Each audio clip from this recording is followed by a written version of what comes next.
Hello, എല്ലാവർക്കും cook ടേൽസിലേക്ക് വീണ്ടും സ്വാഗതം. ഇന്ന് നമ്മൾ ഉണ്ടാക്കാൻ പോകുന്നത് പനീർ മസാലയാണ്. പനീർ ബട്ടർ മസാലയല്ല, പനീർ മസാല. പക്ഷേ പനീർ ബട്ടർ മസാല ഉണ്ടാക്കാൻ എളുപ്പമാണ്. 3 ഇൻഗ്രീഡിയൻസ് എക്സ്ട്രാ ആഡ് ചെയ്താൽ മതി. അത് ഞാൻ വീഡിയോയിൽ പറഞ്ഞുതരാം. അപ്പോൾ നമുക്ക് വീഡിയോയിലേക്ക് പോകാം. അപ്പോൾ ആദ്യം ഞാൻ കുറച്ച് വെളുത്തുള്ളി, ചെറിയ കഷ്ണം സവാള, പിന്നെ കുറച്ച് മല്ലിയില, 1-2 പച്ചമുളക് എടുക്കാം, പിന്നെ കുറച്ച് ഇഞ്ചി എടുത്തിട്ടുണ്ട്. ഇത് നമുക്ക് അരച്ചെടുക്കണം. അപ്പോൾ ഇതെല്ലാം നന്നായി കഴുകി അരിഞ്ഞ് വെച്ചിട്ടുണ്ട്. മോളാണ്. അപ്പോൾ ഞാനിത് അരച്ചെടുക്കുകയാണ്. പിന്നെ ഞാനിവിടെ 5 തക്കാളി എടുത്തിട്ടുണ്ട്. അത് അരിഞ്ഞ് വെച്ചിട്ടുണ്ട്. അത് ഞാൻ അരച്ചെടുക്കാൻ പോവുകയാണ്. അപ്പോൾ ഇത് രണ്ടും സെപ്പറേറ്റ് അരച്ചെടുക്കാം. അപ്പോൾ ഇത് രണ്ടും അരച്ചെടുത്തിട്ടുണ്ട്. അധികം വെള്ളം ചേർക്കാണ്ട് അരച്ചെടുക്കുക. ഞാൻ ഈ തക്കാളി അരച്ചെടുക്കുമ്പോൾ വെള്ളം ഒന്നും ചേർക്കാണ്ടാണ് അരച്ചെടുത്തത് കേട്ടോ. ഇനി ഒരു ചീനച്ചട്ടി എടുത്തിട്ടുണ്ട്. അതിലേക്ക് ഓയിൽ ഒഴിച്ചു കൊടുക്കാം. ഞാനിവിടെ കുറച്ച് ഓയിലും പിന്നെ 1 ടേബിൾ സ്പൂൺ ബട്ടറും കൂടെ ചേർക്കണുള്ളൂ. പനീർ ബട്ടർ മസാലയാണ് ഉണ്ടാക്കണമെങ്കിൽ ബട്ടർ മാത്രം ചേർത്താൽ മതി. ഓയിൽ ചേർക്കേണ്ട ആവശ്യമില്ല. അല്ലെങ്കിൽ ബട്ടറിൻ്റെ അളവ് കുറച്ച് കൂട്ടി കൊടുക്കാം.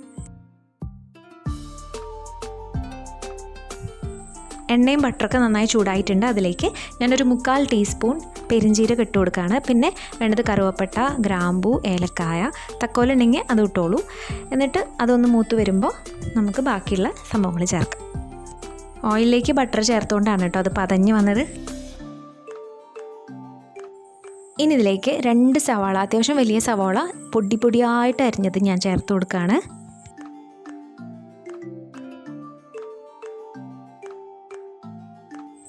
ഇനി അല്പം ഉപ്പ് ചേർത്ത് കൊടുക്കുകയാണ്.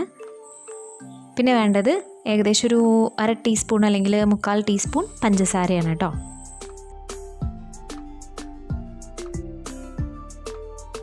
അത് മൂത്ത് വരുമ്പോഴേക്കും നമുക്ക് പനീർ റെഡിയാക്കണം. പനീർ ഞാനിവിടെ ഫ്രോസൺ പനീറാണ് മേടിച്ചിരിക്കുന്നത്. അമൂലിൻ്റെ ആണ് കേട്ടോ മേടിച്ചിരിക്കുന്നത്. അപ്പോൾ നല്ല തണുപ്പ്, അങ്ങനെ ഹാർഡായിട്ടായിരിക്കുക.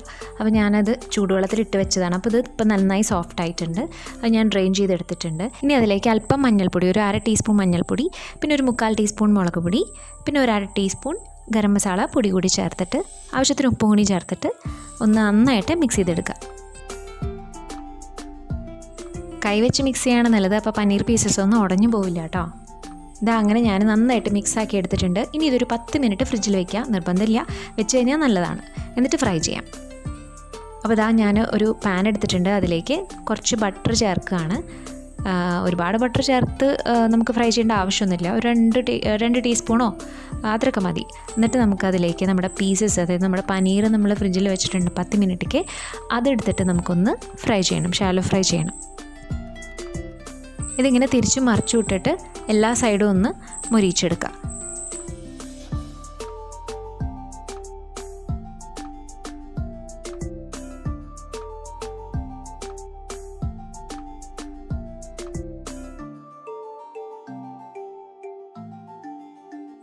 അങ്ങനെ നമ്മുടെ പനീർ ഇവിടെ റെഡി ആയിട്ടുണ്ട്. നമുക്ക് നമ്മുടെ സവാള എന്തായി നോക്കാം.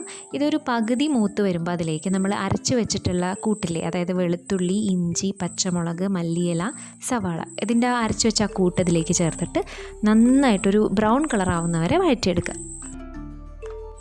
അങ്ങനെ നമ്മുടെ സവാള നന്നായി മൂത്തിട്ടുണ്ട്.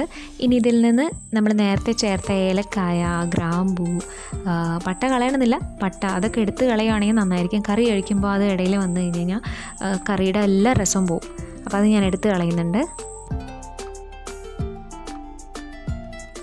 ഇനി അതിലേക്ക് നമുക്ക് മസാലപ്പൊടികളൊക്കെ ചേർത്ത് കൊടുക്കാം. അപ്പോൾ ആദ്യം ഞാൻ മഞ്ഞൾപ്പൊടി ചേർത്ത് കൊടുക്കുകയാണ്. ഏകദേശം ഒരു 1/2 ടീസ്പൂൺ മഞ്ഞൾപ്പൊടി ചേർക്കുക, 1 ടീസ്പൂൺ മല്ലിപ്പൊടി ചേർക്കാം, പിന്നെ ഒരു 1/2 ടീസ്പൂൺ മുളക് പൊടി, സാധാരണ മുളക് പൊടി, പിന്നെ ഒരു 1/4 ടീസ്പൂൺ ജീരകം പൊടിച്ചത്, ചെറുജീരകം പൊടിച്ചത്, പിന്നെ ഒരു 1/2 ടീസ്പൂൺ ഗരം മസാല പൊടി കൂടി ചേർക്കാം. മുളക് പൊടി നമ്മൾ കുറച്ചേ ചേർക്കുന്നുള്ളൂ. പിന്നെ നമ്മൾ ചേർക്കുന്നത് കാശ്മീരി മുളക് പൊടിയാണ്. അത് കുറച്ച് അധികം തന്നെ ഞാൻ ചേർക്കുന്നുണ്ട് കേട്ടോ. ഒരു 3-3.5 ടീസ്പൂൺ വരെ ഞാൻ ചേർക്കുന്നുണ്ട്. എപ്പോഴും മസാലപ്പൊടിയൊക്കെ ചേർക്കുമ്പോൾ ഫ്ലെയിം എപ്പോഴും ലോ ആക്കിയിരിക്കണം. എന്നിട്ട് മാത്രമേ ചേർക്കാൻ പാടുള്ളൂ, അല്ലെങ്കിൽ അത് പെട്ടെന്ന് കരിഞ്ഞു പോകും. അപ്പോൾ ഫ്ലെയിം ലോ ആക്കിയിട്ടുണ്ട് ഞാൻ. ഈ ലോ ഫ്ലെയിമിലിട്ടിട്ടാണ് നന്നായിട്ട് ഈ ഒരു പൊടികളൊക്കെ മൂപ്പിച്ചെടുക്കണം. കാശ്മീരി ചില്ലി പൗഡർ ഇട്ടത് നല്ലൊരു നിറം വരാനാണ് കേട്ടോ.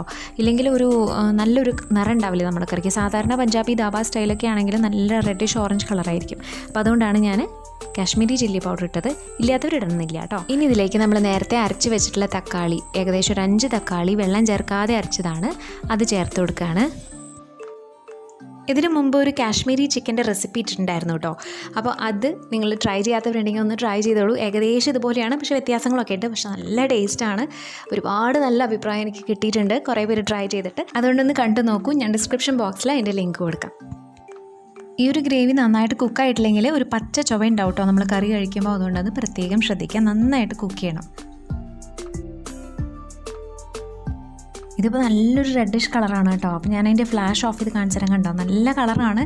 അപ്പോൾ ഫ്ലാഷ് ഇടുമ്പോൾ കറക്റ്റ് കളറ് നിങ്ങൾക്ക് കാണാൻ പറ്റുന്നില്ല, എനിക്കറിയാം. അപ്പോൾ ഇതാണ് കേട്ടോ അത് കറക്റ്റായിട്ട് അതിൻ്റെ കളറ്. ഒന്ന് മൂത്ത് വരുമ്പോൾ നമുക്കിതിലേക്ക് കുറച്ച് വെള്ളം ഒഴിച്ചു കൊടുക്കുക. ചൂടുവെള്ളം ഒഴിച്ചു കൊടുക്കാൻ പ്രത്യേകം ശ്രദ്ധിക്കുക കേട്ടോ. എപ്പോഴും നമ്മളിത് നന്നായി ഹോട്ടായിട്ടിരിക്കുന്നതല്ലേ, അപ്പോൾ അതിലേക്ക് പച്ചവെള്ളം ഒഴിക്കരുത്. അപ്പോൾ ചൂടുവെള്ളം തന്നെയാണ് ഒഴിക്കേണ്ടത്. അപ്പോൾ ഒരു 1/2 ഗ്ലാസ് ഞാൻ ഒഴിച്ചിട്ടുള്ളൂ. ആ മസാലയൊക്കെ ഒന്ന് നന്നായിട്ട് ബ്ലെൻഡ് ആവാൻ വേണ്ടിയിട്ട് മാത്രമാണ്. കുറച്ച് കഴിഞ്ഞാൽ വീണ്ടും നമ്മൾ കുറച്ച് വെള്ളം ഒഴിക്കുന്നുണ്ട് കേട്ടോ. ഇതിൻ്റെ ശരിയായ കളറ് കാണിക്കാൻ വേണ്ടിയിട്ടാണ് ഞാനിങ്ങനെ ഫ്ലാഷ് ഇടയ്ക്ക് ഓഫ് ചെയ്ത് ഓൺ ചെയ്ത് കാണിക്കുന്നത് കേട്ടോ. അപ്പോൾ ഇതാണ് യഥാർത്ഥ കളറ്, ഒരു ഓറഞ്ച്, റെഡിഷ് ഓറഞ്ച് കളറാണ്. ഇനി ഇതിലേക്ക് ചേർത്ത് കൊടുക്കേണ്ടത് ഒരു 1/2 കപ്പ് തൈരാണ്. അധികം പുളിയൊന്നും ഇല്ലാത്ത തൈരാണ് കേട്ടോ. ഞാൻ ഫോർക്ക് വെച്ചിട്ട് ഒന്ന് ഉടച്ചു കൊടുത്തിട്ടുണ്ട്, ആ കട്ടയൊക്കെ ഉടയാൻ വേണ്ടിയിട്ട്. പിന്നെ ചേർത്ത് കൊടുക്കേണ്ടത് ഒരു 4 ടേബിൾ സ്പൂൺ കടലമാവാണ്, നമ്മുടെ കടലപ്പൊടി. അത് ഞാനൊന്ന് റോസ്റ്റ് ചെയ്തിട്ടാണ് ചേർത്ത് കൊടുത്തത്. ഇതിന് പകരം നിങ്ങൾക്ക് വേണമെങ്കിൽ അരിപ്പൊടി ചേർത്ത് കൊടുക്കാം, കുഴപ്പമൊന്നുമില്ല. ഒരു കുറുകൽ വരാൻ വേണ്ടിയിട്ടൊക്കെയാണ്. പിന്നെ കോൺഫ്ലോറും ചേർത്ത് കൊടുക്കാം. പക്ഷേ കടലമാവാണ് നോർമലി അവർ ഈ ദാബ സ്റ്റൈലിലൊക്കെ ഉണ്ടാക്കുമ്പോൾ അവർ ചേർക്കുന്നത്. അതുകൊണ്ടാണ് ഞാനത് ചേർത്തത്. അതാണ് കുറച്ചുകൂടി ടേസ്റ്റി. ഇതിപ്പോൾ നോൺ സ്റ്റിക്ക് പാൻ വേണമെന്നൊന്നുമില്ല, പക്ഷേ നോൺ സ്റ്റിക്ക് പാൻ ആണെങ്കിൽ കുറച്ചുകൂടി നല്ലതാണ്. കാരണം നമ്മളിതൊക്കെ അരച്ച് ചേർക്കുന്നുണ്ട്, അടിയിൽ പിടിക്കാൻ സാധ്യതയുണ്ട് കേട്ടോ. അപ്പോൾ അതുകൊണ്ട് നോൺ സ്റ്റിക്ക് പാൻ ഉണ്ടെങ്കിൽ അതിൽ ചെയ്യുമായിരിക്കും നല്ലത്. ഈ ഒരു സമയത്ത് ഒരു 1/2 ടീസ്പൂൺ കൂടി ഗരം മസാല പൊടി ചേർത്ത് കൊടുക്കുകയാണ്. അത് നമ്മൾ നേരത്തെ ചേർത്തതാണ്, പക്ഷേ ഈ ഒരു സമയത്ത് കൂടി ചേർത്ത് കൊടുത്തോളൂ. ഇനി ഇതിലേക്ക് നമ്മൾ ഷാലോ ഫ്രൈ ചെയ്ത് വെച്ചിട്ടുള്ള പനീർ ചേർത്ത് കൊടുക്കാം. ഒരുപാടിട്ട് ഇളക്കി കുത്തി മറിക്കണ്ട, ജസ്റ്റ് ഒന്ന് ഇളക്കി കൊടുത്താൽ മതി. ഇത് പനീർ ബട്ടർ മസാല ആക്കണമെങ്കിൽ ഈ ഒരു സമയത്ത് ഒരു 4-5 ടേബിൾ സ്പൂൺ അണ്ടിപ്പരിപ്പ് വെള്ളത്തിൽ കുതിർത്ത് വെച്ചത് അരച്ചെടുക്കുക, ചെറിയ ജാറിൽ മിക്സിയിൽ. എന്നിട്ട് അത് ചേർത്ത് കൊടുത്ത് നന്നായിട്ട് ഒന്ന് വഴറ്റിയെടുത്തതിന് ശേഷം, ഒന്ന് മിക്സാക്കിയതിന് ശേഷം മാത്രം വെള്ളം ചേർക്കുക. ഇപ്പം ഞാനൊരു 3 ഗ്ലാസ് ചൂടുവെള്ളം ഒഴിച്ചു കൊടുത്തിട്ടുണ്ട് കേട്ടോ. ഈ ഒരു സമയത്ത് നമ്മുടെ ഗ്രേവിയുടെ ഉപ്പ് നോക്കിയിട്ട് ആവശ്യത്തിന് ഉപ്പ് ചേർത്ത് കൊടുക്കാം. പിന്നെ ചേർത്ത് കൊടുക്കേണ്ടത് കസൂരി മേത്തിയാണ്, അതായത് ഉലുവയുടെ ഇല ഉണക്കിയതാണ് കേട്ടോ ഇത്. അപ്പോൾ ഇത് മേടിക്കാൻ കിട്ടും പുറത്ത്.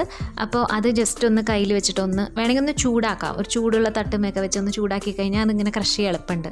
അതിങ്ങനെ ജസ്റ്റ് കയ്യിൽ വെച്ചൊന്ന് ജസ്റ്റ് ഒന്ന് ക്രഷ് ചെയ്തിട്ട് ഇട്ട് കൊടുക്കാം. അത് ഇട്ട് കൊടുക്കുമ്പോൾ നല്ലൊരു മണവും ടേസ്റ്റും നമ്മുടെ കറിക്ക് കിട്ടും കേട്ടോ. അപ്പോൾ ഈ ഒരു ടൈപ്പ് കറികളൊക്കെ ഉണ്ടാക്കുമ്പോൾ അത് ആഡ് ചെയ്യുന്നത് നല്ലതാണ്.